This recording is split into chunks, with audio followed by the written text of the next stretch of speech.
का स्वागत करता हूं हमारी आज की एक और बहुत ही महत्वपूर्ण क्लास में। हम लोग मुख्य तौर पर अपनी क्लास 9th के प्यारे बच्चों के साथ बात कर रहे हैं और क्लास 9th के प्यारे बच्चों के साथ बात करते हुए एक बहुत ही हमारा महत्वपूर्ण टॉपिक है, उसको हम लोग आप सभी के साथ अपनी आज की इस क्लास में डिस्कस करेंगे। चैप्टर का नाम है संस्थाओं का कामकाज और इसका लेक्चर नंबर 2 आप सभी के सामने हमारी आज की इस क्लास में पेश किया जाएगा। तो बहुत ही इंटरेस्टिंग तरीके से, बहुत ही मजेदार तरीके से हम लोग इस टॉपिक को पढ़ेंगे। बहुत सारी नई नई बातें आपको सीखने को मिलेंगी और ये सभी चीजें आपके एग्जाम के संदर्भ में बहुत ज्यादा महत्वपूर्ण है। अपनी पिछली क्लास के अंदर जो हमने करी थी उसके अंदर हमने संस्थाओं का कामकाज उसका लेक्चर नंबर 1 किया था और उसके अंदर हम लोगों ने ये देखा था कि जो हमारा पूरा का पूरा भारत देश है वो अलग अलग प्रकार के 3 ऑफिसेस या फिर हम कह सकते हैं कि 3 संस्थानों में बटा हुआ है। हमने देखा था कि हमारा प्यारा भारत मुख्य तौर पर विधायिका, उसी के साथ साथ हम लोगों ने डिस्कशन किया था कि हमारा प्यारा भारत मुख्य तौर पर कार्यपालिका, और उसी के साथ साथ फिर हम लोगों ने ये भी डिस्कशन किया था कि जो हमारा प्यारा भारत है वो न्यायपालिका, इन 3 प्रारूपों के अंदर बटा हुआ है। हमारे पूरे भारत देश का जो विकास है उसे करने में इन 3 संस्थानों का, इन 3 ऑफिसेस का बहुत बड़ा योगदान है। आखिर विधायिका करती क्या है? विधायिका हमारे देश में जो कानून बनाए जाते हैं, बनाने का जो काम होता है वो हमारे विधायिका का होता है और विधायिका को हम लोग संसद के नाम से भी जानते हैं। और संसद के अंदर 2 सदन है दोस्तों, आपको याद होगा। संसद के अंदर हमें 2 सदन दिखते हैं, एक को कहा जाता है लोकसभा और दूसरे को कहा जाता है राज्यसभा। इनके बारे में हम लोग डिस्कशन कर चुके हैं। इसी के साथ साथ हमने ये देखा था कि विधायिका कानूनों को बनाने का काम करती है, विधायिका को हम लोग संसद भी कहते हैं। और उसके बाद हमने डिस्कशन किया था कार्यपालिका का, और कार्यपालिका की अगर बात की जाए तो हम लोगों ने ये देखा था कि कार्यपालिका का काम होता है कानूनों को लागू करना, कि भैया जो भी कानून बन गए हैं उनको इम्प्लीमेंट किया जाए। और हमारे जितने भी सरकारी अधिकारी आते हैं वो सभी कार्यपालिका के अंतर्गत आते हैं और ये हमारे सारे सरकारी अधिकारी कानूनों को सही तरीके से लागू करते हैं। आगे बढ़ते हैं, अब यहाँ पर डिस्कशन करेंगे न्यायपालिका के बारे में। भारत के अंदर कानूनों को बनाने का काम विधायिका का है, कानूनों को लागू करने का काम हमारी कार्यपालिका का है। और उसके बाद अगर देखा जाए तो कानूनों को अगर कोई ना माने उसे दंड देने का, और उसी के साथ साथ आप लोग देखते हैं कि अगर किसी के साथ कोई अन्याय हो जाए उसे न्याय देने का भी जो काम होता है वो हमारी कार्यपालिका के द्वारा ही किया जाता है। तो हम अपनी आज की इस क्लास में हम लोग मुख्य तौर पर कार्यपालिका की जो कहानी है उसी को डिस्कस करते चलेंगे। पढ़ते हैं कि आज की क्लास में क्या पढ़ेंगे। मुख्य तौर पर हम लोग आप सभी के साथ कुछ चीजों का डिस्कशन करेंगे, जैसे कि प्रधानमंत्री किस तरीके से काम करते हैं उनको देखेंगे, और उसी के साथ साथ मंत्री परिषद क्या होता है उसको समझने की कोशिश करेंगे, है ना। तो प्रधानमंत्री के कार्यों को देखेंगे और उसी के साथ साथ मंत्री परिषद का पूरा कार्य करने का तरीका होता है उसको देखेंगे। फिर हम लोग कैबिनेट मीटिंग के बारे में भी पढ़ेंगे। अब ये कैबिनेट मीटिंग क्या होती है? बेसिकली आप देखते हैं कि जो हमारे प्रधानमंत्री जी होते हैं, हमारे देश के जो प्रधानमंत्री होते हैं, वो मुख्य तौर पर क्या करते हैं? आप देखते हैं कि उनका काम होता है कि वो पूरे देश का विकास करें। क्या वो पूरे देश का विकास कर सकते हैं? अकेले तो नहीं कर सकते, उनको साथी की जरूरत होती है। आप कह सकते हैं कि उनको एक टीम या फिर एक सरकार की जरूरत होती है, और इसी को हम लोग कैबिनेट के नाम से जानते हैं। इसी के साथ हम लोग बात करेंगे अपनी आज की क्लास में कैबिनेट सेक्रेटरीट के बारे में। कौन होते हैं कैबिनेट सेक्रेटरीट? ये भी उसका डिस्कशन अच्छे तरीके से करेंगे, है ना। और हम लोग अपनी आज की इस क्लास में मुख्य तौर पर न्यायपालिका की जो भूमि होती है उसको भी देखने की कोशिश करेंगे। चलिए शुरुआत कर देते हैं दोस्तों। जैसा आप सभी को पता है कि हमारे देश के अंदर अगर हम लोग सरकारों के स्वरूपों को देखें तो हमने क्या देखा कि हमारे देश के अंदर अगर हम सरकार को देखें तो हमारे पास मुख्य तौर पर आप देखते हैं कि हमारे भारत देश के अंदर हमें 3 प्रकार की सरकारें दिखती हैं। सबसे पहले प्रकार की जो हमारी सरकार है उसे हम लोग केंद्र सरकार कहते हैं। और आप सभी को पता है कि ये जो हमारी केंद्र सरकार है इसके अंदर हम लोग देखते हैं कि जो इसका मुखिया होता है उसे हम लोग प्रधानमंत्री कहते हैं। और प्रधानमंत्री जी का क्या काम होता है दोस्तों? प्रधानमंत्री का काम होता है कि वो समस्त देश का विकास करे, कि पूरे देश को आगे बढ़ाने की जिम्मेदारी आपकी केंद्र सरकार की होती है। आगे बढ़ते हैं, अगर हम लोग देखें भारत में दूसरे प्रकार की जो हमारी सरकार होती है उसे हम लोग राज्य सरकार कहते हैं। और आपकी ये जो राज्य सरकार है इसका जो मुखिया होता है उसे हम लोग क्या कहते हैं? राज्य सरकार का जो मुखिया होता है उसे हम लोग मुख्यमंत्री कहते हैं। भारत के अंदर हर राज्य के अंदर आपको क्या दिखता है? एक मुख्यमंत्री दिखता है। जैसे यूपी राज्य का हमारे पास एक अलग मुख्यमंत्री है, बिहार राज्य के एक अलग मुख्यमंत्री है, एमपी राज्य के अलग मुख्यमंत्री हैं, झारखंड राज्य के अलग मुख्यमंत्री हैं। तो हर मुख्यमंत्री का काम होता है कि वो अपने राज्य को आगे बढ़ाए। वहीं अगर हम लोग देखें भारत में हमें तीसरे प्रकार की भी सरकार दिखती है जिसे हम लोग स्थानीय सरकार कहते हैं। और ये जो स्थानीय सरकार होती है ये मुख्य तौर पर किस प्रारूप में है? ये बटी होती है पंचायत के तौर पर, और उसी के साथ साथ ये बटी होती है हमारी मुख्य तौर पर किस तरीके से? आप देखते हैं कि नगर पालिका के तौर पर, है ना। तो देश के अंदर जो सबसे बड़ी सरकार है, जिसके ऊपर सबसे बड़ी जिम्मेदारी होती है कि वो देश का विकास करे, वो होती है हमारी केंद्र सरकार। और हमारी ये जो केंद्र सरकार है, इसका जो मुखिया होता है वो होता है देश का प्रधानमंत्री। और इनका काम होता है कि ये पूरे देश का विकास करें, चाहे उत्तर से लेकर दक्षिण तक, पूरब से लेकर पश्चिम तक, भारत के हर एक भाग का विकास करने की जिम्मेदारी हमारी केंद्र सरकार की होती है ना। तो अब यहीं पर हम लोग देखते हैं कि हमारा जो केंद्र सरकार है दोस्तों, हमारी जो केंद्र सरकार है, इसका जो मुखिया है उसे हम लोग प्रधानमंत्री कहते हैं। प्रधानमंत्री का चयन कैसे होता है ये देखेंगे, प्रधानमंत्री की क्या क्या शक्तियां होती हैं वो देखेंगे। प्रधानमंत्री और प्रधानमंत्री का जो समूह होता है, जिसे हम लोग कैबिनेट मिनिस्टर्स कहते हैं, ये किस तरीके से काम को करते हैं, इसको समझने की कोशिश हम लोग आपके साथ करेंगे। देखिए, प्रधानमंत्री का कोई निश्चित कार्यकाल नहीं होता। सबसे पहली बात हमारे संविधान में ये बता दी गई है कि जो प्रधानमंत्री होता है उनका कार्यकाल निश्चित नहीं होता कि वो 5 सालों के लिए है। किसी भी पार्टी की, भारत के अंदर आप सभी को पता है दोस्तों, चुनाव होते हैं, है ना। हमारे देश में चुनाव हुए, और कौन से चुनाव हुए? लोकसभा के चुनाव हुए। देश में लोकसभा के चुनाव हुए। अब इस लोकसभा के चुनाव में आप देखते हैं कि 545 सीटें आपको दिखती हैं। इन 545 सीटों में से आपको पता है कि हर राजनीतिक दल ये कोशिश करता है कि वो 272 सीटें जीत ले या फिर वो बहुमत को प्राप्त कर ले। याद है, पिछली क्लास में डिस्कस किया था। बहुमत का मतलब होता है कि अलग अलग राजनीतिक दल हैं, जैसे बीजेपी है, कांग्रेस है, समाजवादी पार्टी है, बहुजन समाजवादी पार्टी है, अलग अलग राजनीतिक दल आपको दिखते हैं। हर पॉलिटिकल पार्टी या फिर हर राजनीतिक दल की यह ख्वाहिश होती है कि उसके 272 साथी तो जीत ही जाएं या फिर उसे बहुमत तो मिल ही जाए, है ना। अब होता क्या है कि मुख्य तौर पर जिस पार्टी के सबसे ज्यादा साथी जीत जाते हैं, जैसे आज के समय में अगर हम लोग देखें, वर्ष 2019 में भारत में लास्ट लोकसभा के चुनाव हुए थे और इसके अंदर बीजेपी को अकेले 303 सीटें मिल गई, यानी कि उनके 303 साथी जीते, तो ये बहुमत हुआ। अब जो इन सभी नेताओं का, जितने भी जीते हुए नेता थे, इनका जो लीडर होता है, इनका जो मुख्य नेता होता है, उसे प्रधानमंत्री बनाया जाता है। तो कोई भी राजनीतिक दल या फिर उससे संबंधित जो प्रधानमंत्री होता है, वो तब तक शक्ति वाला रहता है जब तक उसके पास शक्तियां रहती हैं, जब तक उसके साथ 272 साथी हैं, है ना। जब तक बहुमत प्राप्त रहेगा तब तक आप लोग देखते हैं कि तब तक प्रधानमंत्री अपनी सीट पर रहेंगे।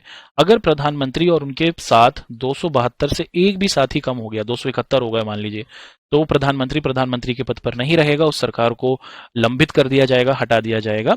तो कुछ इस परिप्रेक्ष्य में आप लोग देखते हैं कि मुख्य तौर पर ऐसा काम होता है। तो जिस पार्टी के, है ना, 272 साथी जीत चुके होते हैं, जिस पार्टी को बहुमत मिला हुआ होता है लोकसभा में चुनाव के बाद, उसका जो सबसे प्रसिद्ध नेता होता है उसे ही क्या किया जाता है, देश का प्रधानमंत्री बनने का मौका मिलता है। तो जैसे साल 2019 में 303 सीटें बीजेपी ने जीती। अब इसके अंदर आप देखते हैं कि मुख्य तौर पर, क्योंकि ये 272 से ज्यादा है, ये बहुमत से ज्यादा है, इसीलिए भारतीय जनता पार्टी यानी कि बीजेपी को सरकार बनाने का अवसर मिला। और देश के अंदर मुख्य तौर पर आप देखते हैं कि देश के अंदर फिर हमें साल 2019 में दोबारा से प्रधानमंत्री मोदी जी मिले, है ना। अच्छा, देश के अंदर आप देखते हैं कि जिस पार्टी के सबसे ज्यादा सीटें जीते होती हैं लोकसभा में, जिस राजनीतिक दल ने सबसे ज्यादा साथियों को जिताया होता है, जिनके सबसे ज्यादा साथी जीते हुए होते हैं, वही लोग क्या करते हैं, वही लोग सरकार बनाते हैं और उन्हीं का एक जो सबसे मुख्य होता है वही प्रधानमंत्री बनता है। प्रधानमंत्री की नियुक्ति राष्ट्रपति करते हैं। एक बहुत ही महत्वपूर्ण सवाल आपके पेपर के संदर्भ में पूछा जाता है, इसके बारे में आपको पता होना चाहिए। अब प्रधानमंत्री जी चुन लिए गए हैं। क्यों चुन लिए गए? क्योंकि भैया जैसा आपने देखा, साल 2019 में चुनाव हुए और इसके अंदर 572, आप देखते हैं कि 545 सीटों पर चुनाव हुए, और इन 545 सीटों पर जो चुनाव हुआ, है ना, हाँ जी, यहाँ पर हम लोग डिस्कशन कर रहे थे कि देश के अंदर चुनाव हुए साल 2019 में, और इन साल 2019 के चुनाव में हमने देखा कि 545 सीटों पर चुनाव हुए और इसके अंदर 272 सीटें और उससे ज्यादा हमारी अकेली बीजेपी ने प्राप्त कर ली। और इसी वजह से आप देखते हैं कि बीजेपी को सरकार बनाने का, या फिर आप लोग कह सकते हैं कि देश पर शासन करने का मौका मिला, क्योंकि बीजेपी के पास 303 साथी थे। तो इन्हीं के जो मुख्य नेता रहे मोदी जी, उनको देश का प्रधानमंत्री नियुक्त किया गया। और किसने नियुक्त किया? देश के राष्ट्रपति क्या करते हैं, देश के प्रधानमंत्री को नियुक्त करते हैं, है ना। और राष्ट्रपति उसी व्यक्ति को प्रधानमंत्री के पद पर बैठाते हैं जिसके पास बहुमत साबित होता है। बहुमत साबित, जैसे आपने देखा 2019 के चुनाव में अकेले बीजेपी को 303 सीटें उनकी जीती हुई थी, 303 बीजेपी के साथ ही जीते हुए थे, तो ये तो बहुमत है। और इसी वजह से आप लोग देखते हैं, क्योंकि बीजेपी को बहुमत मिला हुआ था, आप देखते हैं कि बीजेपी को मुख्य तौर पर साल 2019 में सरकार बनाने का मौका मिला, है ना। अब राष्ट्रपति जी प्रधानमंत्री को नियुक्त कर चुके हैं, है ना। राष्ट्रपति जी ने मोदी जी को नियुक्त कर दिया। अब इसके बाद जो मुख्य तौर पर आपके प्रधानमंत्री हैं, इनका काम क्या है?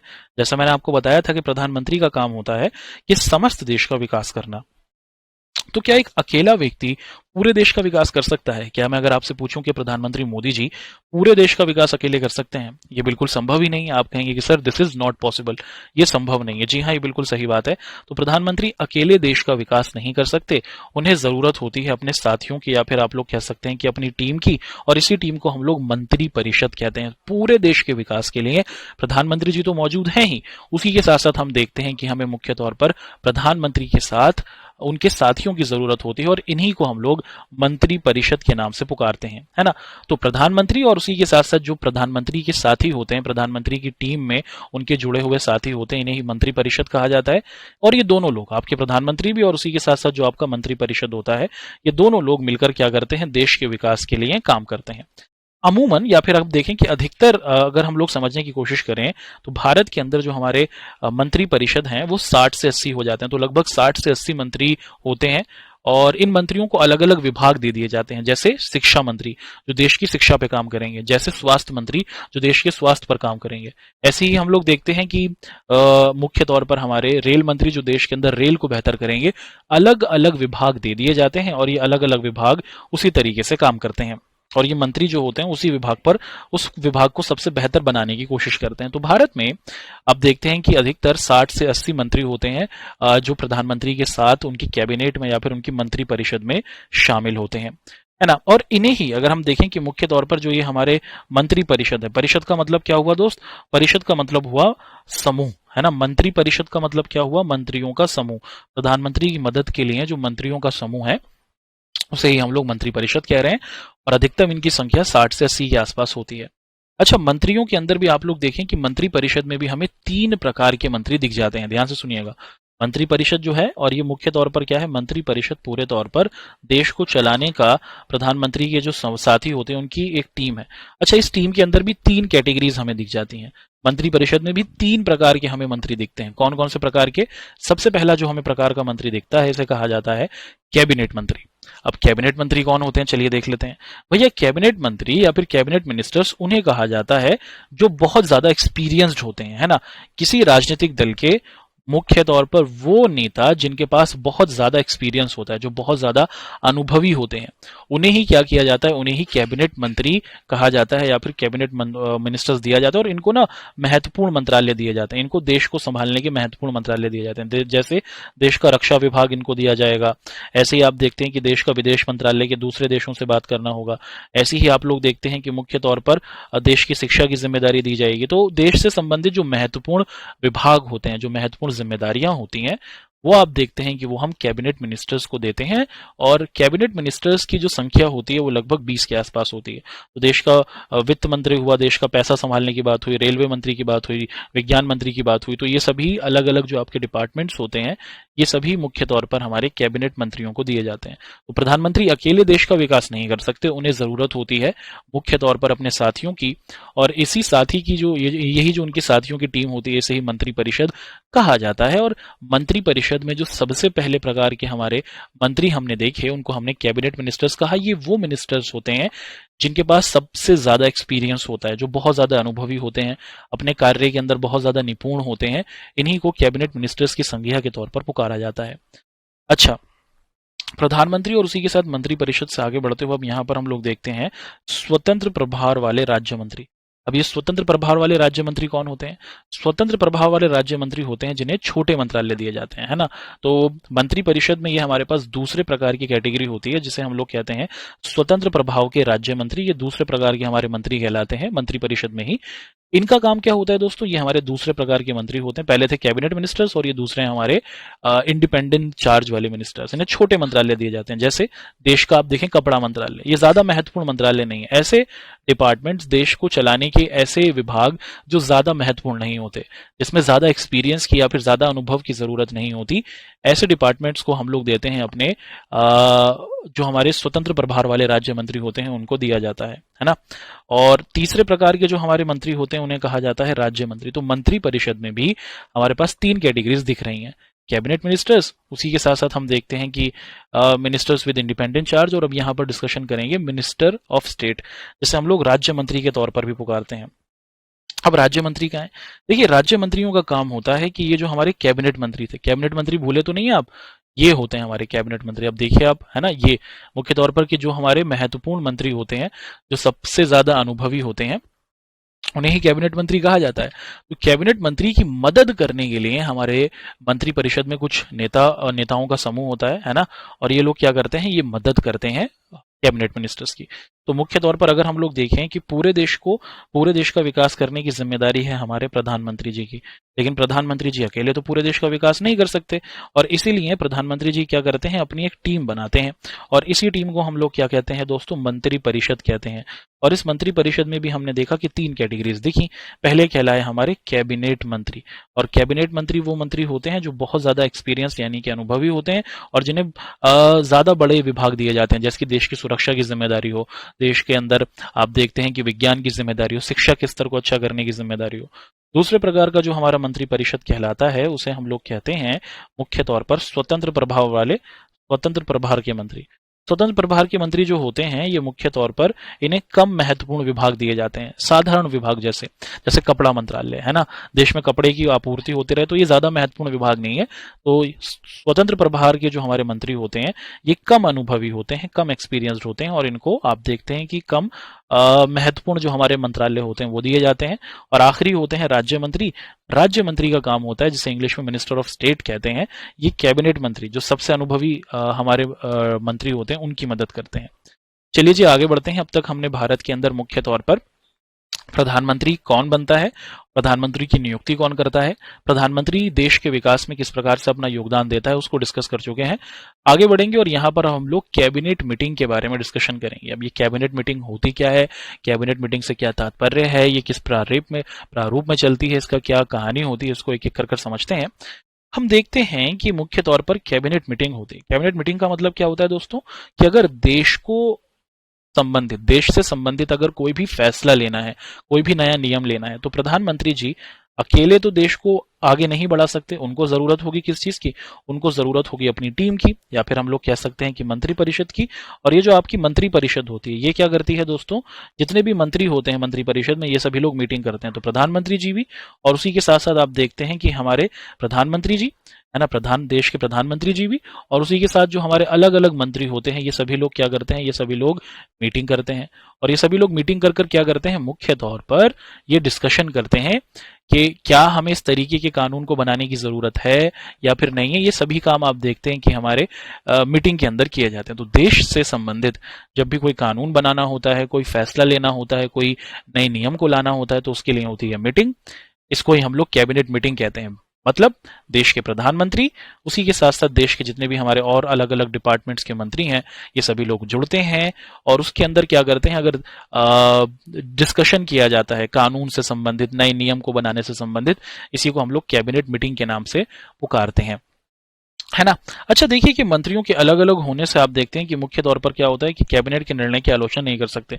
ऐसा होता क्या है कि लोकतांत्रिक तरीके में, क्योंकि हमारा प्यारा भारत देश लोकतंत्र से चलता है, तो अब आप ये देखते हैं कि जब लोकतंत्र होता है और अलग अलग विभागों के अलग अलग लोग जब जुड़े हुए होते हैं, तो इससे काफी ज्यादा क्या होता है, फायदा होता है। तो कपड़ा मंत्री अपने विभाग के अंदर कैसे विकास किया जाए उसके बारे में बात करते हैं, शिक्षा मंत्री कैसे शिक्षा को बेहतर किया जाए उसके बारे में बात करते हैं। तो इन सभी मंत्री अपने विभाग को बेहतर करते हैं। जब सारे के सारे डिपार्टमेंट्स और सारे के सारे विभाग बेहतर होंगे, तो सीधे तौर पर हमारा जो देश है वो पूरे तौर पर आपको बेहतर होते हुए दिखेगा।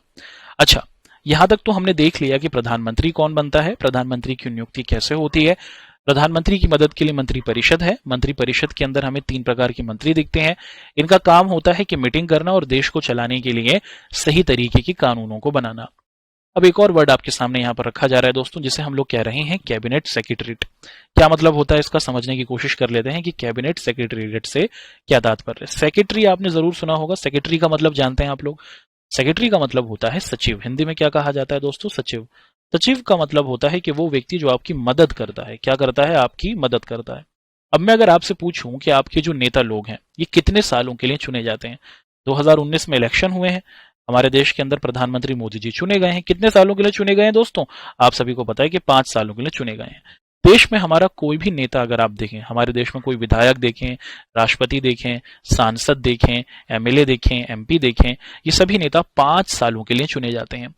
तो क्या 5 सालों के अंदर जो चुना गया व्यक्ति होता है उसके पास इतनी समझ होती है कि वो पूरे तौर पर सही तरीके से शासन कर ले? नहीं।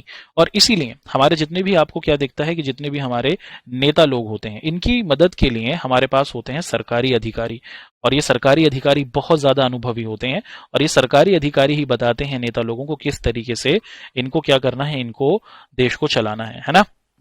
क्योंकि नेता लोग तो 5 सालों के लिए आते हैं, इन्हें पता नहीं होता कि किस तरीके से देश का शासन करना है। और इसीलिए हम लोग क्या देखते हैं कि इसीलिए मुख्य तौर पर हम लोग देखते हैं कि हमारे पास क्या होता है कि हमारे पास कई सरकारी अधिकारी होते हैं, और ये सरकारी अधिकारी ही क्या करते हैं, ये सरकारी अधिकारी मुख्य तौर पर देश की जो हमारी सरकार है, सरकार का मतलब देश के जो हमारे नेता लोग हैं, देश के अंदर जो हमारे प्रधानमंत्री हैं, देश के अंदर जो हमारे मुख्य तौर पर मंत्री परिषद है ना, इनको किस तरीके से काम करना है। क्योंकि मंत्री परिषद, प्रधानमंत्री 5 सालों के लिए आए, अब कोई पहली पहली बार प्रधानमंत्री बना है, कोई मुख्य तौर पर पहली बार मंत्री परिषद में आए हैं मंत्री बन के, तो उनको ज्यादा एक्सपीरियंस नहीं है, कुछ ज्यादा समझ नहीं है, तो किस तरीके से काम करना है, उनकी पूरी मदद करना, इसके लिए हमारे बड़े बड़े सरकारी अधिकारी होते हैं। और ये सारे सरकारी अधिकारी कौन होते हैं? जितने भी आपके आईएएस हैं, जितने भी आपके आईएफएस हैं, है ना, आईपीएस हैं, ये सभी हमारे क्या होते हैं, बड़े जो सरकारी अधिकारी होते हैं, वो हमारे नेताओं को लीड करते हैं, गाइड करते हैं, और उनको बताते हैं कि किस तरीके से उनको देश को चलाना है। कैबिनेट सेक्रेटरी इन्हें कहा जाता है, हिंदी में इन्हें कैबिनेट सचिव के नाम से पुकारा जाता है ना। चलिए, यहां तक तो हमने डिस्कशन किया कि मुख्य तौर पर प्रधानमंत्री कौन बनता है। प्रधानमंत्री देश को चलाने के लिए अपनी एक टीम बनाते हैं जिसे मंत्रिपरिषद कहा जाता है। मंत्रिपरिषद के कुछ काम है। अब यहां से हम लोग आप सभी को आगे लेके चलेंगे और डिस्कशन करेंगे प्रधानमंत्री के अधिकारों के बारे में, या फिर हम लोग इसे प्रधानमंत्री की शक्तियों के तौर पर भी देख सकते हैं, है ना। अब ये प्रधानमंत्री के अधिकार क्या हैं, प्रधानमंत्री की शक्तियां किस प्रारूप में है, इसको एक एक कर देखते हैं। देखिए कि जो मंत्री परिषद होता है, मंत्री परिषद यानी कि मंत्रियों का जो समूह है ना, मंत्रियों का जो समूह है, मंत्री परिषद की जो बैठक है उसकी अध्यक्षता प्रधानमंत्री ही करते हैं, है ना। मुख्य तौर पर मंत्री परिषद की जो बैठक है इसकी अध्यक्षता प्रधानमंत्री जी ही करते हैं। तो प्रधानमंत्री जी मुख्य तौर पर क्या करते हैं, बैठक करते हैं और अध्यक्षता करते हैं किस चीज की, मुख्य तौर पर मंत्री परिषद की बैठक की अध्यक्षता प्रधानमंत्री जी करते हैं, है ना। तो बहुत अच्छे तरीके से आप देख पा रहे हैं कि प्रधानमंत्री जी जब भी प्रधानमंत्री, और उसी के साथ साथ आप लोग देखते हैं कि मुख्य तौर पर जितने भी और मंत्री हैं, इन सभी की जो मीटिंग होती है ना, इन सभी की जो मीटिंग होती है देश को आगे बढ़ाने की, उस मीटिंग को शुरू करना, उस मीटिंग में क्या बातचीत होनी है, वो देश के प्रधानमंत्री के द्वारा ही आप लोग देखते हैं कि की जाती है। तो प्रधानमंत्री जी को शुरू करते हैं और बाकी सभी जितने भी मंत्री लोग होते हैं उनकी बातों को सुनते हैं, उनका अनुसरण करते हैं, है ना। तो प्रधानमंत्री का सबसे बड़ा काम होता है कि वो मंत्री परिषद की जो अध्यक्ष है उसके तौर पर काम करते हैं। उसी के साथ प्रधानमंत्री का एक और काम होता है। वो क्या काम होता है कि अलग अलग जो विभाग हैं, जैसे देश में हमारा शिक्षा विभाग है ना, देश के अंदर आप देखते हैं कि शिक्षा को आगे बढ़ाने के लिए शिक्षा विभाग है। देश के अंदर हमारे पास रक्षा विभाग है ना। ऐसे ही हम लोग देखते हैं कि देश के अंदर मुख्य तौर पर हमारे पास विदेश मंत्रालय है, विदेश विभाग है ना। हर मंत्रालय के अंदर सही तरीके से काम हो, सब लोग एक दूसरे के साथ मिलकर आगे बढ़े। शिक्षा विभाग रक्षा मंत्रालय के साथ, रक्षा मंत्रालय विदेश मंत्रालय के साथ, सब हमारे जो डिपार्टमेंट्स हैं वो सही तरीके से काम कर सके। इनके बीच में जो समन्वय और तालमेल होता है वो स्थापित करने की जिम्मेदारी आप देखते हैं कि प्रधानमंत्री जी के अधीन होती है ना। और अगर आप देखें कि दो अलग अलग डिपार्टमेंट है, मान लीजिए कि रक्षा विभाग और विदेश मंत्रालय, किसी बात को लेकर इनके बीच में कोई मतभेद आ जाता है, तो अगर रक्षा विभाग और विदेश मंत्रालय में किसी बात को लेकर कोई मतभेद या फिर आप देखते हैं कि कंफ्यूजन खड़ा हो जाता है, तो उसको हल करने की जिम्मेदारी भी आपके प्रधानमंत्री जी के ही समक्ष होती है। तो प्रधानमंत्री जी क्या करते हैं, मुख्य तौर पर आपका रक्षा विभाग हुआ और विदेश मंत्रालय हुआ, इन दोनों के बीच में, अगर किसी भी डिपार्टमेंट के बीच में अगर कोई दो आपको मतभेद दिखता है तो उसको हल करने की जिम्मेदारी देश के हमारे महामहिम प्रधानमंत्री ही करते हैं। इसी के साथ देखते हैं कि प्रधानमंत्री विभिन्न कार्यालयों पर, है ना, कि अलग अलग जो हमारे देश के अंदर कार्यालय बटे हुए हैं, जैसे आप देखते हैं कि हमारे देश के अंदर मुख्य तौर पर रक्षा मंत्रालय है, रक्षा विभाग है, रक्षा मंत्रालय हुआ, और उसी के साथ साथ आप देखते हैं कि हमारे देश में विदेश मंत्रालय हुआ, जो देश के दूसरे देशों के साथ क्या करता है, लेन देन करता है सामान का। अब अलग अलग जो हमारे डिपार्टमेंट हैं, क्या ये सही तरीके से काम कर रही हैं, क्या ये संविधान के सही प्रारूप में काम कर रही हैं, और अगर ये संविधान के हिसाब से काम करते हैं, चीजों को सही तरीके से देखते हैं, इस पर निगरानी के जो हमारे नेता लोग हैं, वो सही तरीके से काम कर रहे हैं कि नहीं, हमारे जो मंत्री हैं जिसको अगर रक्षा मंत्री बनाया, क्या वो सही तरीके से काम कर रहा है, इस पर निगरानी रखने की भी जिम्मेदारी हमारे प्रधानमंत्री की ही होती है। और मान लीजिए कि कोई व्यक्ति है जिसे रक्षा मंत्री बनाया गया, मगर वो रक्षा मंत्री अगर सही तरीके से काम नहीं करेगा, तो आप क्या देखते हैं कि उसे मुख्य तौर पर किसी दूसरे डिपार्टमेंट में भी क्या किया जा सकता है, बदला जा सकता है या फिर भेजा जा सकता है। तो मुख्य तौर पर आप लोग देखते हैं कि मंत्रियों के फेरबदल करने की जो जिम्मेदारी होती है वो भी प्रधानमंत्री जी के द्वारा की जा सकती है ना। तो अलग अलग विभागों के ऊपर निगरानी रखने की जिम्मेदारी, अगर किसी विभाग का व्यक्ति सही तरीके से काम नहीं कर रहा है तो उसको परिवर्तित करने की जिम्मेदारी हमारे प्रधानमंत्री के पास होती है। अब यहीं पर अगर हम लोग देखें कि जो प्रधानमंत्री इस्तीफा देते हैं तो पूरे मंत्रिमंडल का इस्तीफा देना होता है। मान लीजिए कि प्रधानमंत्री जी ने अपने पद से इस्तीफा दे दिया, जैसे ही प्रधानमंत्री जी ने, मान लीजिए कि पीएम मोदी जी ने अगर इस्तीफा दे दिया, तो ये माना जाएगा कि प्रधानमंत्री के इस्तीफा देते ही उनकी जो मंत्रिमंडल होता है उनको भी इस्तीफा देना होता है। पूरे जो मंत्रिमंडल होंगे, उनकी जितनी भी टीम होगी, उनके जो साथी होंगे, उन सभी को क्या करना पड़ता है, अपना इस्तीफा देना पड़ता है ना। अच्छा, प्रधानमंत्री के कुछ और हमारे अधिकार और शक्तियां हैं, उनका भी खंडन करते हैं, उनका आपके साथ डिस्कशन कर लेते हैं। हम देखते हैं कि केंद्र सरकार में कांग्रेस पार्टी को मोनोपोली के जमाने में प्रधानमंत्री काफी शक्तिशाली थे। कांग्रेस पार्टी की मोनोपोली का मतलब क्या हुआ? मोनोपोली को हम लोग एक और नाम से जानते हैं, इसे कहा जाता है एकाधिकार। हिंदी में इसे हम लोग एकाधिकार कहते हैं। एकाधिकार का मतलब क्या है? एकाधिकार का मतलब है कि केंद्र के अंदर हमारे जो देश को चलाने की मुख्य तौर पर आप देखते हैं कि सरकार होती है, केंद्र सरकार, सेंट्रल गवर्नमेंट, उसमें सिर्फ एक ही पॉलिटिकल पार्टी यानी कि कांग्रेस ही काफी लंबे समय तक थी। इसी को कांग्रेस की मोनोपोली या फिर कांग्रेस का एक अधिकार कहा जाता है। देश आजाद हुआ 1947 में, और 1947 से 1989 तक का ये जो समय है ना, बहुत लंबा समय। इस पूरे समय के अंदर अगर हम लोग देखें कि देश के अंदर मुख्य तौर पर आप लोग देखते हैं कि जो केंद्र सरकार थी उसके अंदर कांग्रेस पार्टी ही हुआ करती थी, और उस समय के अंदर आप देखते हैं कि उस समय जो प्रधानमंत्री हुआ करते थे वो काफी शक्तिशाली हुआ करते थे, है ना। तो अगर हम कांग्रेस की मोनोपोली यानी कि 1947 से लेकर 1989 तक का ये जो समय है, उसके अंदर कांग्रेस पार्टी मुख्य तौर पर काफी बड़े स्तर पर छाई हुई थी। कांग्रेस पार्टी बड़े शक्तिशाली स्तर पर काम किया करती थी, और हम देखते हैं कि उस समय के अंदर देश के अंदर हमारे पास काफी बड़े नेता हुआ करते थे। फिर क्या हुआ, साल 1989 के बाद ना चीजें थोड़ी पलटी। क्या हुआ उसके बाद? फिर गठबंधन की सरकार बनने लगी। अब गठबंधन का मतलब क्या होता है दोस्तों? गठबंधन को समझने का एक और तरीका है खिचड़ी, है ना। सर आप कहेंगे कि खिचड़ी की बात हो रही है, यहाँ तो भूख लग रही है। खिचड़ी का मतलब क्या होता है दोस्तों? खिचड़ी खाई है आप लोगों ने? खिचड़ी आप लोगों ने जरूर खाई होगी। खिचड़ी के अंदर कभी आप मूंग की दाल डाल देते हैं, कभी चावल डाल देते हैं, कभी आप चने की दाल को डाल देते हैं। तो अलग अलग चीजों को मिक्स किया जाता है। तो गठबंधन सरकार, इसको हम लोग क्या कहते हैं? इसको खिचड़ी की सरकार भी कहा जाता है, जिसका मतलब है कि अगर देश के अंदर किसी को अपनी सरकार बनानी है, किसी पार्टी को अगर देश के अंदर बहुमत प्राप्त करना है, अगर किसी पार्टी को, किसी राजनीतिक दल को देश के अंदर बहुमत प्राप्त करना है या फिर अपनी सरकार बनानी है, तो आपको पता है कि उसे 272 साथी तो उसके जीतने ही चाहिए। 545 लोकसभा सदस्यों सीटों में से 272 जो उनके साथी हैं वो तो जीतने ही चाहिए। लेकिन बहुत बार 1989 के बाद से, साल 1989 के बाद से सिचुएशन एकदम पलट गई। साल 1989 के बाद से आप देखते हैं कि भारत के अंदर सिर्फ गठबंधन की सरकार बनी कि एक पॉलिटिकल पार्टी के 100 साथी जीते, दूसरे पॉलिटिकल पार्टी के 100 साथी जीते दूसरे राजनीतिक दल के, और फिर एक के जीत गए मान लीजिए 72 यानी कि 72। तो अब इन तीनों ने मिलकर क्या किया? 272 इन तीनों के मिलकर हो गए। तो अब साल 1989 के बाद आप देखते हैं कि भारत में मुख्य तौर पर किसी भी पार्टी को संपूर्ण बहुमत नहीं मिला। अलग अलग राजनीतिक दल, 3, 4, 5 राजनीतिक दल मिलकर इकट्ठा आने लगे और ये देश के अंदर क्या करने लगे? अपनी गठबंधन की सरकार को स्थापित करने लगे, है ना। अच्छा, गठबंधन की जब सरकार आपकी होने लगी तो उसके अंदर आप लोग देखते थे कि ऐसी स्थिति के अंदर जितने भी प्रधानमंत्री बने हैं वो एक मजबूत प्रधानमंत्री नहीं हो पाए। गठबंधन की जो हमारी सरकार रही उसके अंदर आप देखते हैं कि जितने भी प्रधानमंत्री हुए वो मजबूत प्रधानमंत्री नहीं हुए, क्योंकि जब जैसे बीजेपी है, अब अगर आप बीजेपी को देखें तो साल 2019 में इनको 303 सीटें मिली, है ना। अब ये आपको देखते हैं कि अगर इनको कोई भी कानून बनाना होता है तो इनको डर ही नहीं होता, क्योंकि इनके पास ज्यादा है, 272 बहुमत से ज्यादा नंबर है।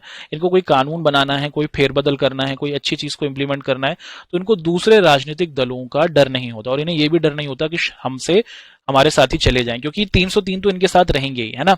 लेकिन अगर कोई राजनीतिक दल 100 सीटें लेकर आया, उसके 100 साथी जीते, और फिर दूसरे के 100 साथी जीते, और फिर तीसरे के 72, अब ये तीनों मिलकर अगर कानून को बना रहे हैं, देश में सरकार स्थापित कर रहे हैं, तो ऐसा जो प्रधानमंत्री होता है वो कहीं ना कहीं घबराता रहता है कि शायद हमारे कानून को बनाने से दूसरे किसी राजनीतिक दल को परेशानी ना हो। तो गठबंधन सरकारों के जो हमारे प्रधानमंत्री रहे हैं, वो कहीं ना कहीं आपको दिखते हैं कि थोड़े कमजोर या फिर कम विवेकशील रहे हैं। वहीं दूसरे जो संपूर्ण बहुमत प्राप्त हमारे जो प्रधानमंत्री हैं, जैसे आज के समय में मोदी जी हैं, उससे पहले हम देखते हैं कि इंदिरा जी और नेहरू जी है, तो इन्होंने बहुत बेहतरीन तरीके से आप देखते हैं कि काम को किया है। प्रधानमंत्री के बारे में पढ़ा, प्रधानमंत्री जी क्या हैं, प्रधानमंत्री की शक्तियां किस परिप्रेक्ष्य में हैं, उसको समझा। अब आगे बढ़ते हुए यहां से हम लोग आप सभी के साथ राष्ट्रपति के बारे में डिस्कशन करेंगे, है ना। राष्ट्रपति कौन होते हैं, राष्ट्रपति का चयन कैसे होता है, राष्ट्रपति की क्या शक्तियां होती हैं, और राष्ट्रपति को कैसे हटाया जा सकता है, इसको समझने की कोशिश आप और मैं यहां पर अब करने वाले हैं। चलिए डिसाइड करते हैं कि अगर हम बात करें कि भारत का जो राष्ट्रीय अध्यक्ष है, यानी कि जब भी भारत में नागरिक नंबर 1 के भारत का सबसे पहला व्यक्ति कौन है, तो भारत के संविधान ने यह बताया कि भारत का सबसे पहला व्यक्ति है भारत का राष्ट्रपति। भारत का जो अध्यक्ष होता है वो भारत का क्या होता है, आप देखते हैं कि भारत का जो नेता होता है, मुखिया होता है। जैसे हर परिवार में एक मुखिया होता है, आपके परिवार में आपकी माता जी या पिताजी मुखिया होंगे, ऐसे ही देश का जो मुखिया होता है वो हमारे कौन होते हैं, देश के राष्ट्रपति होते हैं। तो भारत के राष्ट्रीय अध्यक्ष भारत के राष्ट्रपति, और सरकार का हर निर्णय राष्ट्रपति के नाम से ही लिया जाता है। कोई भी जो ऑर्डर आता है, जब भी कोई नया नियम बनता है, कोई भी नया कानून बनता है, तो आप देखते हैं कि उसके अंदर जो निर्णय होता है वो देश के राष्ट्रपति के माध्यम से ही लिया जाता है ना। और राष्ट्रपति के नाम से ही आप देखते हैं कि किसी भी प्रकार का कोई भी ऑर्डर दिया जाता है, जब तक संसद के अंदर कोई भी बिल पारित नहीं हो सकता। देखिए, राष्ट्रपति का जो पद है वो बहुत ही बड़ा सम्मानित पद है। अगर मान लीजिए कि देश के अंदर कोई कानून बनाना है, तो मुख्य तौर पर समानता क्या होता है, सामान्यता आप लोग देखते हैं कि सबसे पहले लोकसभा के अंदर वहां के नेता लोगों को लगता है कि चलो कोई कानून बनाने की जरूरत है, तो लोकसभा से वो कानून पास होकर जाता है कहां पर, राज्यसभा में। और राज्यसभा के अंदर आप लोग देखें कि जो वहां के नेताओं को लगा कि हाँ हाँ, इस मुद्दे पर, इस विषय पर ये देश की एक बड़ी समस्या है, इस पर हमें कानून बनाना चाहिए, तो राज्यसभा से फिर वो पहुंचता है राष्ट्रपति के पास।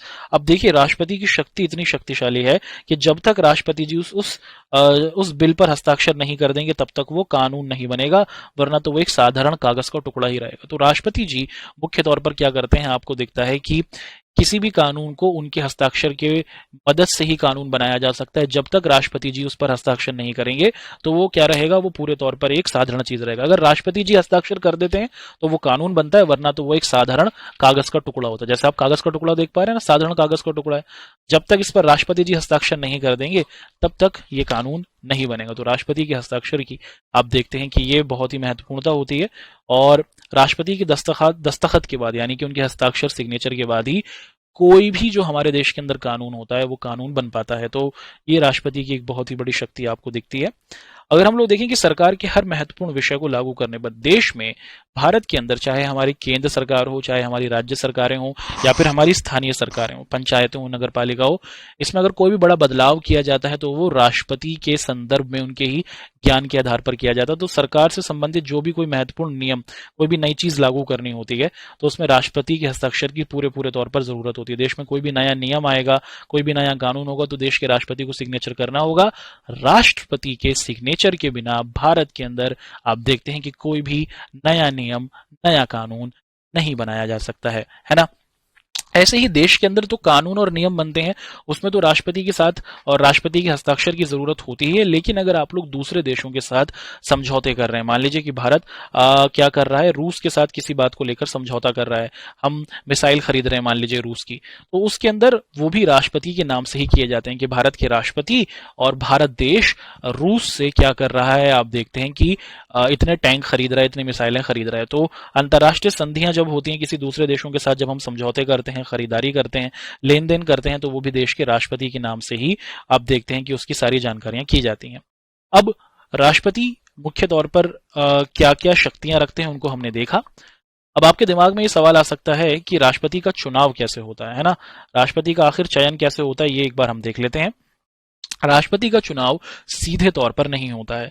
आपने कभी ऐसा नहीं सुना होगा कि आपके मम्मी पापा कह रहे हो कि चलो राष्ट्रपति का इलेक्शन है, वोट देकर आते हैं, है ना, प्रेसिडेंशियल इलेक्शन हो रहा है, चलिए वोट देने जाते हैं। नहीं, राष्ट्रपति के चुनाव में आप देखते हैं कि जो जनता होती है वो भाग नहीं लेती है। जनता राष्ट्रपति के चुनाव में भाग बिल्कुल नहीं लेती है। फिर क्या होता है भाई, हम देखते हैं कि जब भी हमारे पास राष्ट्रपति का इलेक्शन होता है, राष्ट्रपति का चुनाव होता है, तो हमारे जितने भी लोकसभा के सदस्य हैं, जितने भी हमारे लोकसभा के सदस्य हैं वो 545 लोकसभा के सदस्य, इसी के साथ साथ जितने भी हमारे राज्यसभा के सदस्य होते हैं 250 राज्यसभा के सदस्य, जितनी भी हमारी राज्यों के अंदर विधानसभाएं हैं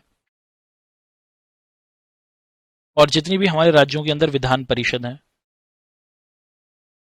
तो हमारे जितने भी आपको दिखता है कि सांसद का मतलब कि जो संसद में जाते हैं, और जितने भी हमारे विधायक हैं, हमारे जितने भी सांसद हैं और जितने भी हमारे विधायक हैं, ये सभी लोग क्या करते हैं, मिलकर राष्ट्रपति को चुनते हैं। तो जनता सांसदों को चुनती है, विधायकों को चुनती है, और ये सांसद और विधायक मिलकर क्या करते हैं, अलग अलग लोग चुनाव में खड़े होते हैं, यही लोग क्या करते हैं, मुख्य तौर पर राष्ट्रपति को चुनते हैं। तो देश में राष्ट्रपति का चुनाव जनता नहीं करती, हमारे भारत देश में हम नेता लोगों को चुनते हैं और ये नेता लोग हमारे देश के राष्ट्रपति का चयन करते हैं।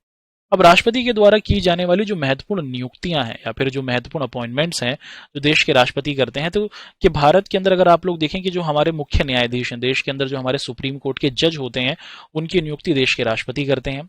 देश के अंदर आप देखें कि हर राज्य के अंदर आपको एक हाई कोर्ट दिखता है, हर राज्य का, UP high court, Bihar high court, हर राज्य का जो अपना हाई कोर्ट होता है, हर राज्य का सबसे बड़ा कोर्ट, उसके अंदर जो वहां के जज होते हैं वो भी देश के राष्ट्रपति के द्वारा नियुक्त किए जाते हैं। जो हमारी छोटी अदालतें हैं उसमें जो हमारे जितने भी आपको जज दिखते हैं उनकी नियुक्ति देश के राष्ट्रपति के द्वारा की जाती है। हर राज्य के अंदर ना आपको राज्यपाल दिखता है। क्या होता है, हर राज्य के अंदर आपको एक राज्यपाल दिखेगा। यूपी के अपने राज्यपाल हैं, बिहार के अपने हैं, एमपी के अपने हैं। तो देश के अंदर जितने भी जज हैं उनकी नियुक्ति, देश के अंदर जितने भी राज्यपाल हैं उनकी अपॉइंटमेंट देश के राष्ट्रपति के द्वारा की जाती है। भारत की जितनी भी हमारी सेना है, थल सेना, जल सेना और आप देखते हैं कि वायु सेना, भारत की जो हमारी ये तीनों सेनाएं हैं, तीनों फोर्सेस हैं, थल जल और वायु, इन तीनों के जो कमांडर होते हैं, कमांडर इन चीफ, वो देश के राष्ट्रपति ही होते हैं। राष्ट्रपति की ही आप देखते हैं कि संदर्भ में, उनके ही ऑर्डर से मुख्य तौर पर क्या किया जाता है, हमारी सेना महत्वपूर्ण तौर पर कार्य को करती है। अब कुछ और चीज भी होती है राष्ट्रपति के संदर्भ में, उसको भी देख लेते हैं कि जब किसी एक पार्टी या फिर गठबंधन को सरकार बनाने लायक बहुमत नहीं मिलता, मान लीजिए कि देश के अंदर चुनाव हुआ और देश के अंदर चुनाव में किसी भी पार्टी को, किसी भी राजनीतिक दल को 272 साथी नहीं जीते, उन्हें बहुमत नहीं मिला, तो ऐसी स्थिति में क्या होता है, ऐसी स्थिति में मुख्य तौर पर आप लोग देखते हैं कि राष्ट्रपति ही ये निर्णय लेते हैं कि कौन सरकार बनाएगा, है ना। कि अब किसी भी पार्टी को, देश में चुनाव हुआ, उस चुनाव के अंदर किसी भी राजनीतिक दल के 272 साथी नहीं जीते, उन्हें बहुमत नहीं मिला, तब देश के राष्ट्रपति ही तय करते हैं कि किसको सरकार के लिए बुलाया जाए। और राष्ट्रपति फिर देखते हैं कि भाई देश में चुनाव हुआ, एक ने आप देखिए कि एक राजनीतिक दल को मिले हैं 120 सीटें, दूसरे को मिली हैं आप देखते हैं कि 80 सीटें, तीसरे को मिली हैं 72 सीटें। तो देश के अंदर राष्ट्रपति जी सबसे पहले देखते हैं कि जिसके सबसे ज्यादा साथी जीते होते हैं उसी से कहते हैं कि आप आओ और अपनी सरकार बनाओ। सरकार का मतलब क्या है कि आप ये साबित करो कि आपके साथ 120 लोग तो हैं ही, आपके साथ टोटल 272 साथी हैं, है ना, कि आपके पास बहुमत है। तो देश के अंदर जब भी चुनाव होते हैं, चुनाव के बाद किसी भी राजनीतिक दल को जब बहुमत साबित करना होता है तो उसका आमंत्रण देश के राष्ट्रपति ही करते हैं। फिर वो जो पार्टी होती है, यानी कि जो प्रधानमंत्री हैं और उसके जो और साथी हैं, वो सभी दिखाते हैं कि भाई हम 272 साथी हैं और हम सभी लोग अब देश के अंदर अपनी सरकार को बनाएंगे, है ना। इसके बाद आप देखते हैं कि इसके बाद नए नियुक्त प्रधानमंत्री को लोकसभा में बहुमत साबित करने के लिए भी अवधि दी जाती है कि अब कोई नया नया प्रधानमंत्री चुना गया है तो उनको मौका दिया जाता है, लगभग कुछ दिनों का समय दिया जाता है। इस समय अवधि में उस प्रधानमंत्री को अपने साथ 272 साथी या फिर उससे ज्यादा साथियों के हस्ताक्षर जरूर होने चाहिए। तो उनको क्या मिला जाता है, आप देखते हैं कि राष्ट्रपति जी समय देते हैं कि आपको समय दिया जा रहा है कि आप ये साबित करें कि आप प्रधानमंत्री के तौर पर तो चुन लिए गए हैं, आपके साथ आपके 272 साथी मौजूद हैं। इसका समय आप देखते हैं कि मुख्य तौर पर दिया जाता है। तो भारत के संदर्भ में हमारे जो आप देखते हैं कि मुख्य तौर पर राष्ट्रपति हैं वो किस तरीके से काम करते हैं, उनकी क्या क्या शक्तियां हैं और वो किन किन लोगों को नियुक्त करते हैं, उनके बारे में हम लोगों ने आप सभी के साथ पढ़ा, नियुक्तियों के बारे में पढ़ा। और उसी के साथ साथ फिर हम लोगों ने भारत के अंदर जो हमारे प्रधानमंत्री हैं वो क्या करते हैं, प्रधानमंत्री के साथ ये जो मंत्रिपरिषद होता है इससे क्या तात्पर्य है, इसको हमने आप सभी के सामने रखा है। आगे बढ़ेंगे दोस्तों और यहाँ पर अब हम लोग डिस्कशन करेंगे न्यायपालिका के बारे में। क्या होती है न्यायपालिका, न्यायपालिका से क्या तात्पर्य है, और न्यायपालिका भारत की तीसरी सबसे बड़ी संस्था है। जैसा आपको याद होगा हमने शुरुआत में डिस्कशन किया था कि विधायिका का काम होता है कानून को बनाना, है ना, और इसके अंदर हमारा संसद आता है। उसी के साथ साथ हम लोगों ने ये देखा था कि जो हमारी के विधायिका ने हमारे कानूनों को बना दिया, अब इन कानूनों को लागू करने की जिम्मेदारी हमारी कार्यपालिका की होती है, यानी कि हमारे सरकारी अधिकारियों की होती है। और फिर होती है हमारी न्यायपालिका। और ये जो हमारी न्यायपालिका है ये क्या करती है कि अगर किसी के साथ कोई अन्याय हुआ है, किसी के साथ अगर किसी को कोई गलत तरीके से किसी ने कोई गलती करी है, तो उसे दंड देने की जिम्मेदारी, जिनके साथ अन्याय हुआ है उनको न्याय देने की जिम्मेदारी हमारी न्यायपालिका की होती है। तो अब हम लोग विधायिका के बारे में पढ़ चुके हैं, ये कानूनों को बनाती है, कार्यपालिका कानूनों को लागू करती है, न्यायपालिका अगर किसी ने कानून को नहीं माना तो उसको दंड देती है, और अगर किसी के साथ कोई अन्याय हुआ है तो उसे न्याय देने की जिम्मेदारी भी हमारी न्यायपालिका की ही होती है। आगे बढ़ते हुए अब हम लोग आप सभी के साथ यहाँ पर डिस्कशन करेंगे न्यायपालिका के बारे में। भारत के अंदर न्यायपालिका कैसी है, किस प्रारूप में काम करती है, क्या उसकी पूरी शक्तियां हैं, इसको एक एक कर डिस्कस करते हैं। देखिए, भारत के संदर्भ में अगर हम लोग देखें कि भारत एक लोकतांत्रिक देश है, और भारत जैसे लोकतांत्रिक देश में हमने जो हमारी न्यायपालिका है ये बहुत ही महत्वपूर्ण योगदान देती है। हमने नेता लोगों को चुना, अब ये नेता लोगों के पास बहुत शक्ति आ गई, अब ये अपनी शक्ति का दुरुपयोग कर सकते हैं। कोई तो ऐसा हो जो इनकी शक्ति पर विराम लगा सके। तो आप देखते हैं कि नेताओं की शक्तियों पर विराम लगाने के लिए हमारे पास क्या मौजूद हो दोस्तों, आप देखते हैं कि हमारे पास न्यायपालिका या फिर कोर्ट मौजूद है। और ये जो हमारी न्यायपालिका है ये देश के मंत्रियों के कामों पर, देश के सरकारों के कामों पर नजर रखती है, क्या ये सही तरीके से काम कर रहे हैं या नहीं, इसकी पूरी जिम्मेदारी हमारी न्यायपालिका करती है ना। तो देश के अंदर अगर आप देखें कि जो हमारा सर्वोच्च न्यायालय हुआ, उच्च न्यायालय हुआ, देश के अंदर हमने क्या किया, देश के अंदर हमने अपनी न्यायपालिका को 3 स्वरूपों में बांट दिया है। एक को कहा जाता है सर्वोच्च न्यायालय, और सर्वोच्च न्यायालय का मतलब क्या होता है दोस्त, सर्वोच्च न्यायालय का मतलब होता है ऐसा हमारा राजनीतिक दल जो मुख्य तौर पर आप देखते हैं कि देश का सबसे बड़ा राजनीतिक है ना। सर्वोच्च न्यायालय का मतलब क्या हुआ, देश का जो सबसे बड़ा कोर्ट होता है उसे सर्वोच्च न्यायालय कहा जाता है। उच्च न्यायालय मतलब हुआ कि देश के अंदर जितने भी हमारे राज्य हैं, जैसे हमारा यूपी एक राज्य हुआ, बिहार एक राज्य हुआ, एमपी एक राज्य हुआ, तो हर राज्य के अंदर राज्य का जो सबसे बड़ा कोर्ट होता है उसे हम लोग उच्च न्यायालय कहते हैं। और ऐसे ही फिर आप देखते हैं कि हर जिले के अंदर अपनी एक अदालतें होती हैं, और इसे हम लोग क्या कहते हैं दोस्तों, हर जिले की जो हमारी अदालत होती है इसे हम लोग जिला अदालत के तौर पर पुकारते हैं। ठीक है, तो हमारे देश के अंदर हमने 3 प्रकार की अपनी अदालतों को देखा, सर्वोच्च न्यायालय, उच्च न्यायालय और निचली अदालतें, जिसे हम लोग जिला अदालतें भी कहते हैं। एक एक कर इनको डिस्कस करते हैं। देश की जो हमारी सबसे बड़ी न्यायालय होती है उसे हम लोग क्या कहते हैं दोस्त, उसे हम लोग सर्वोच्च न्यायालय कहते हैं। आपके सामने हमने सर्वोच्च न्यायालय का चित्र रख दिया है। तो ये देश का सबसे बड़ा कोर्ट है, इसे क्या कहा जाता है, this is the top most court है ना। ये देश का हमारा सबसे बड़ा न्यायालय होता है, जिसे हम लोग क्या कहते हैं, सर्वोच्च न्यायालय के नाम से जानते हैं। और इसके निर्णय भारत के किसी भी न्यायालय में मान्य होते हैं, कि जो ऑर्डर सर्वोच्च न्यायालय ने दे दिए उसे पूरे भारत में माना जाता है। देश का कोई भी कोर्ट हो वो सर्वोच्च न्यायालय के द्वारा दिए गए ऑर्डर्स को पूरे तौर पर मानेगा। जो ऑर्डर देश के सर्वोच्च न्यायालय ने दे दिया उस ऑर्डर को आप देखते हैं कि माना जाता है। सर्वोच्च न्यायालय में आप देखते हैं कि किसी भी मुद्दे पर सुनवाई की, आप देखिए सर्वोच्च न्यायालय के अंदर किसी भी मुद्दे पर आप सुनवाई कर सकते हैं। जैसे देश के नागरिकों के बीच में अगर कोई झगड़ा हो रहा है, कि एक व्यक्ति का दूसरे व्यक्ति से झगड़ा है, तो आप सर्वोच्च न्यायालय के पास जा सकते हैं। अगर किसी देश, आप देखें कि हमारा कोई नागरिक है, उसका सरकार के बीच में कोई मतभेद हो गया, तो वो सर्वोच्च न्यायालय के पास जा सकता है। 2 राज्य पानी को लेकर, सीमा को लेकर, संसाधनों को लेकर अगर झगड़ा कर रहे हैं तो वो क्या कर सकते हैं, सीधे ही सर्वोच्च न्यायालय के पास जा सकते हैं। या फिर जो हमारी केंद्र सरकार है और जो राज्य सरकार है, अगर सरकारों के बीच में, 2 राज्यों की सरकारों के बीच में, केंद्र सरकार राज्य और राज्य सरकार के बीच में, नागरिक और सरकारों के बीच में अगर मतभेद होता है, तो आप देखते हैं कि आप सीधे ही क्या कर सकते हैं, सर्वोच्च न्यायालय के पास पहुंच सकते हैं। हमारे देश के अंदर मुख्य तौर पर क्या किया गया दोस्तों, आप देखें तो एक बहुत ही सिस्टमैटिक तरीका, एक बहुत ही बेहतरीन तरीका है, जिसे हम लोग कहते हैं कि अगर आपको कोई समस्या है ना, मान लीजिए कि अगर आपको कोई समस्या है, और मान लीजिए कि आपका जमीन से संबंधित कोई विवाद है, अगर आपका जमीन से संबंधित कोई विवाद है, तो आप सीधे ही सर्वोच्च न्यायालय में नहीं जाएंगे, आप जा सकते हैं, है ना। सर्वोच्च न्यायालय में आपको जाने की आज्ञा है, लेकिन एक सिस्टम है, एक तरीका है। वो क्या है कि सबसे पहले आपको जिस जिले में आप रहते हैं उस जिले की अदालत में आपको जाना होगा, है ना, कि आप जिस जिले में रहते हैं उस जिले की अदालत में आपको जाना होगा। अब जिले की अदालत में कार्रवाई होगी, जिले की अदालत में जो फैसला आएगा, अगर मान लीजिए कि जो फैसला जिले की अदालत में आया, या फिर आप कहते हैं कि जो आपकी स्थानीय अदालत भी कहलाती है, अगर आप उस फैसले से खुश नहीं है, तो फिर आप अपने राज्य की जो सबसे बड़ी अदालत होती है, जैसे हम लोग उच्च न्यायालय कहते हैं, आप लोग क्या कर सकते हैं कि आप सबसे पहले अपने जिले की अदालत में जाएंगे, और जिले की अदालत में जो फैसला आएगा, अगर आप उससे सहमत नहीं है, खुश नहीं है, तो आप आपके राज्य की जो सबसे बड़ा कोर्ट होता है उच्च न्यायालय, उसमें जाएंगे। अब उच्च न्यायालय के अंदर फिर आप देखते हैं कि कार्रवाई चलेगी, आपको साबित करना होगा कि जमीन आपकी है, जो भी आपका मतभेद है।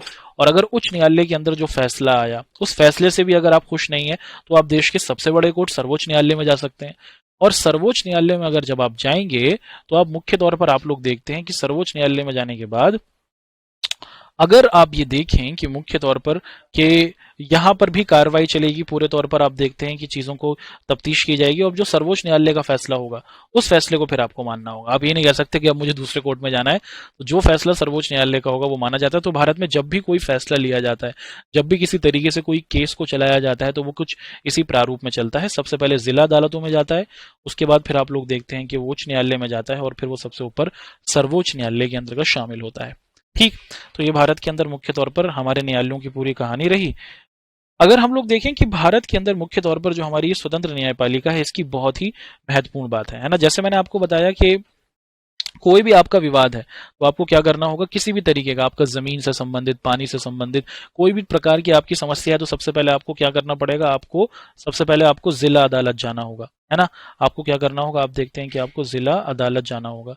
जिला अदालत से अगर आप खुश नहीं है, तो आपको आपके राज्य की जो सबसे बड़ा न्यायालय होता है, उच्च न्यायालय, उसमें जाना होगा।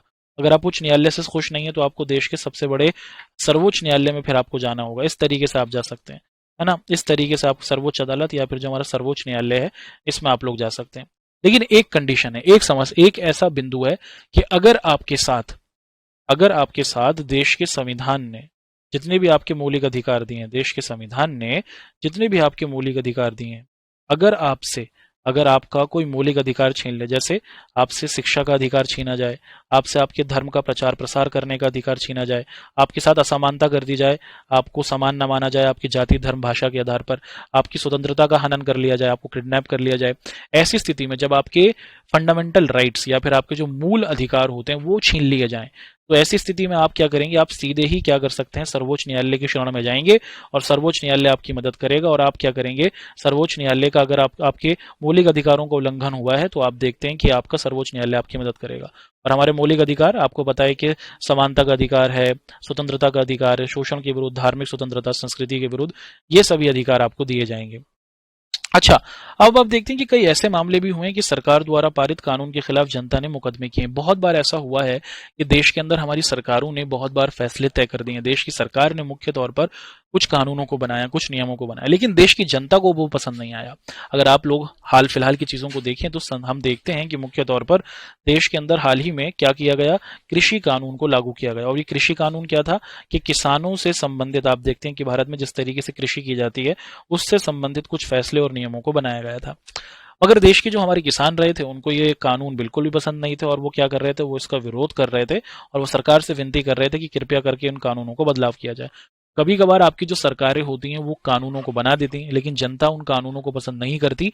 तो तब जनता क्या करती है, तब जनता देश के सबसे बड़े न्यायालय, स्वतंत्र हमारे जो न्यायपालिका है, वहां जाती है। और अगर सरकार अपनी मर्जी से कानून को बना रही है, तो सरकार को कानून बनाने के प्रति क्या करती है, जागृत भी आपकी मुख्य तौर पर आप देखते हैं कि आपकी न्यायपालिका करती है ना। तो न्यायपालिका फिर सरकार को बताती है कि जिस तरीके से आपने कानून को बनाया है, ये सही नहीं है, इस कानून को बदलने की पूरे पूरे तौर पर जरूरत है।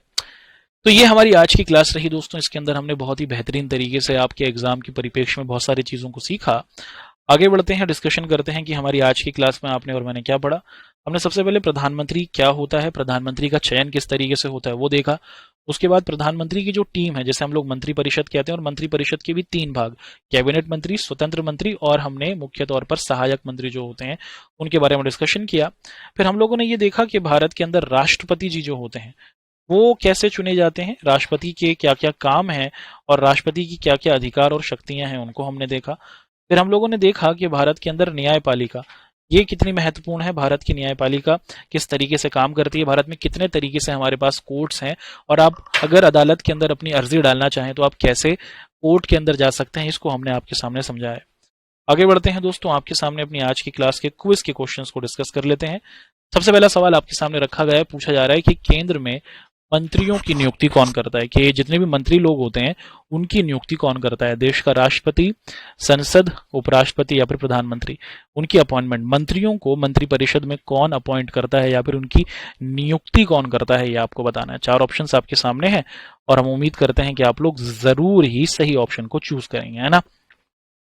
तो एक अच्छा ऑप्शन है, बताइए कि केंद्र में मंत्रियों की नियुक्ति कौन करता है। अगला सवाल है कि प्रधानमंत्री की नियुक्ति कौन करता है। ये भी एक अच्छा सवाल है दोस्तों, कि राष्ट्रपति, उपराष्ट्रपति, लोकसभा का अध्यक्ष या फिर गवर्नर, प्रधानमंत्री की नियुक्ति कौन करता है, इसके परिप्रेक्ष्य में आपको आंसर को प्रस्तुत करना है ना। एक अच्छा सवाल है।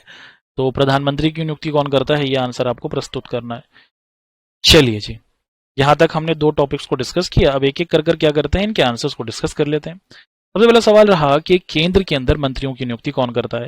तो हमारे जितने भी मंत्री होते हैं इनकी जो अपॉइंटमेंट होती है, प्रधानमंत्री जो होते हैं वो क्या कहते हैं, प्रधानमंत्री जी चुनते हैं कि भैया हमारे देश में जो रक्षा मंत्रालय होगा, रक्षा का जो रक्षा मंत्री होगा वो ये बनेंगे। ऐसे ही आपको पता है कि जो हमारे विदेश मंत्री होंगे वो क्या करते हैं, प्रधानमंत्री जी चुनते हैं, है ना।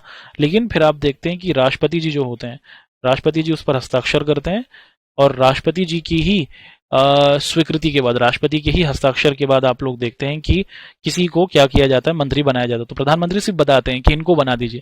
अपॉइंट करने की जिम्मेदारी देश के राष्ट्रपति की होती है। अगला, प्रधानमंत्री की नियुक्ति कौन करता है। आप सभी को पता है कि कोई ऐसा राजनीतिक दल जिसको बहुमत मिला होता है, जिसको लोकसभा में बहुमत मिला होता है, जिनके 272 साथी जीते होते हैं, उस व्यक्ति को क्या किया जाता है, प्रधानमंत्री बनने का मौका दिया जाता है। और प्रधानमंत्री की नियुक्ति आपको पता है कि देश के राष्ट्रपति के द्वारा की जाती है। ये हमारी आज की क्लास के क्विज के क्वेश्चंस रहे। आपके होमवर्क के क्वेश्चंस आपके सामने यहाँ पर रख दिए गए हैं, आप लोग इनको देख लीजिएगा।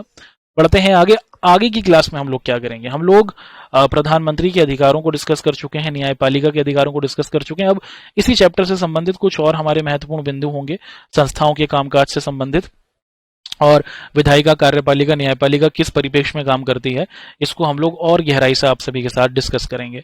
आशा है कि आप सभी बच्चों को हमारी ये क्लास पसंद आई होगी। अपनी नेक्स्ट क्लास के अंदर आप सभी के साथ इसी चैप्टर को करेंगे कंटिन्यू, संस्थाओं का कामकाज, और बेहतरीन तरीके से इसको डिस्कस करेंगे। तब तक आप सभी बच्चे अपना ध्यान रखें। आप सभी से मुलाकात करेंगे अपनी नेक्स्ट क्लास में। आपका हमारे साथ जुड़ने के लिए बहुत बहुत धन्यवाद।